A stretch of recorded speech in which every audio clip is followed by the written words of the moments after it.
Hey guys, what's going on? If you didn't know, I made a video talking about some of my unpopular Dragon Ball takes, and I wanted to make a couple videos explaining why I actually think that.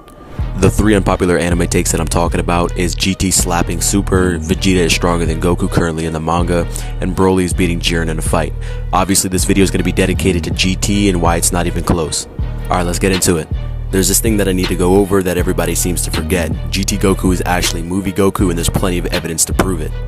In the Super 17 arc, we see Cooler escaping hell, meaning the Cooler movies would be canon to GT, and that's perfect for us.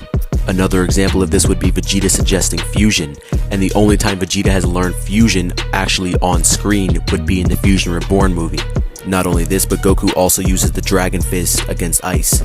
Now that we know that, let's look at some of movie Goku's feats that we could apply to GT Goku. The first one I want to talk about is Super Saiyan 3 Goku in the Fusion Reborn movie shaking the Afterlife. And as we know, the Afterlife is an infinite 4D construct, meaning Super Saiyan 3 Goku in this movie would be low multiversal.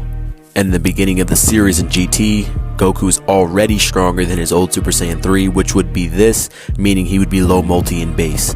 If you're looking for some consistency, I got you. Later in the 17 arc, Goku does the same feat, but in base form. And this is GT Goku heavily suppressed.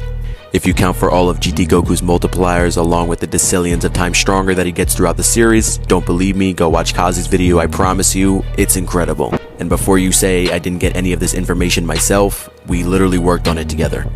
Anyway, GT Goku would be multiversal. And here's the crazy part. If you remember at the end of GT, Goku was able to tank an attack from Omega Shenron. And if you look at the blast closely, it's the same one that he used against Gogeta. And he tanked it. In base. This means at the end of GT, and this is a balls to the floor low ball, he would be stronger than two Super Saiyan 4s put together. And this is just base GT Goku at the end of the series. Now, I want to go back to the Cooler point because I bet you guys forgot about that.